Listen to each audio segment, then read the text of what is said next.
Hello everyone, I'm Kanchi Agrawal, final year dental student. I recently joined a clinic. It's been a month and honestly it felt like a breath. As a final year student, there's this constant dilemma whether we should join the clinic or not, and there are multiple questions that comes to your mind. Are we doing enough clinical work at college, or by the time I graduate will I be in a position to start my own practice?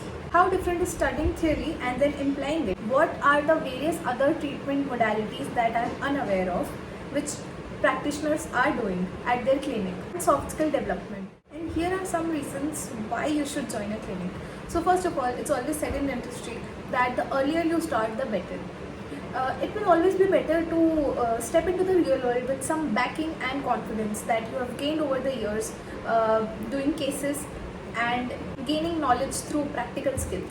Second is to develop soft skills. See, in college we don't understand how to deal with patient, how to talk to them, how to provide a comforting environment for the patient so that they come back to us. That is what you're going to learn at the clinic. Most important is clinical skills. In college, there are a number of groups of students. For example, the PGs, the interns, the final years. Even in our batch, there are a lot many students. So we only get a small chunk of the cases ongoing. Here, you have direct interaction with the patient, and that will eventually enhance your clinical skills. Apart from all of this, you learn the management of a clinic. For example, keeping patient records, staff management, or the fee structure that you're going to charge, how to schedule appointments, how to keep track of all the appointments, how to consult a visiting dentist, is to interact, that is, you get to interact with seniors of your field.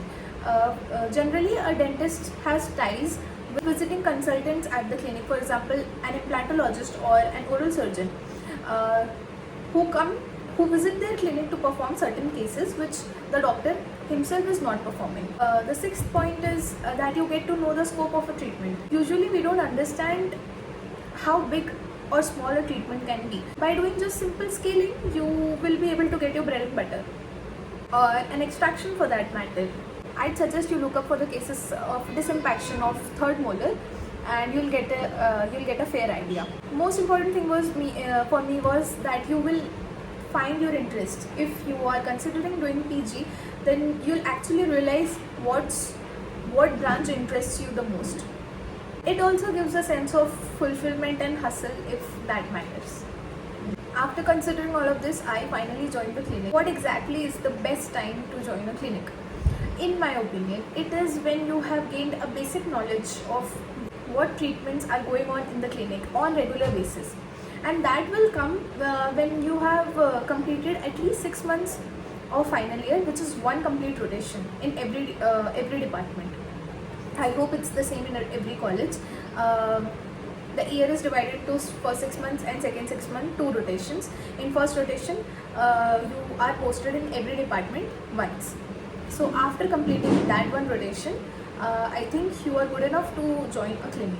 So in endo, these are also actually the prerequisites, the things that you should know before joining a clinic. So in endo, you must know all the types of instruments used, manipulation of the cements, preparation of cavity, and you will be familiar with air rotor by the end of it. Then comes prosto. Hopefully you will be done with your complete denture and RPD. You should know how to manipulate alginate and other impression materials, and you should know how to take an impression. In OMR, you will get to know history taking with all the findings, clinical findings, the types of oral lesions present, the medications you prescribe for basic things such as pain, inflammation, antibiotic therapy, and you will know how to take a radiograph. In ortho, you are not exposed to a lot of patients in undergrad level, but you must know the different types of occlusion and what are their impacts and what are the treatment modalities for different age. For example, in children you give functional appliances. In oral surgery, you must know the chair position, nerve blocks, extraction. You should have done some extraction cases.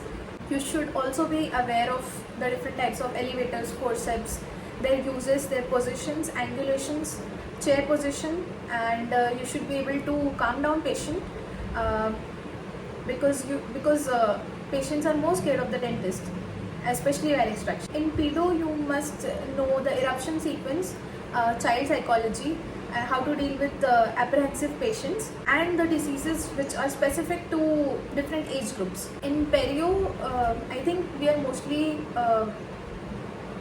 allowed to do only scaling, and you should have theoretical knowledge about recession, plaque, calculus, flap surgery, gingivectomy, because these are some routine procedures that are performed at the clinic. So you should have a fair idea of that, and implants.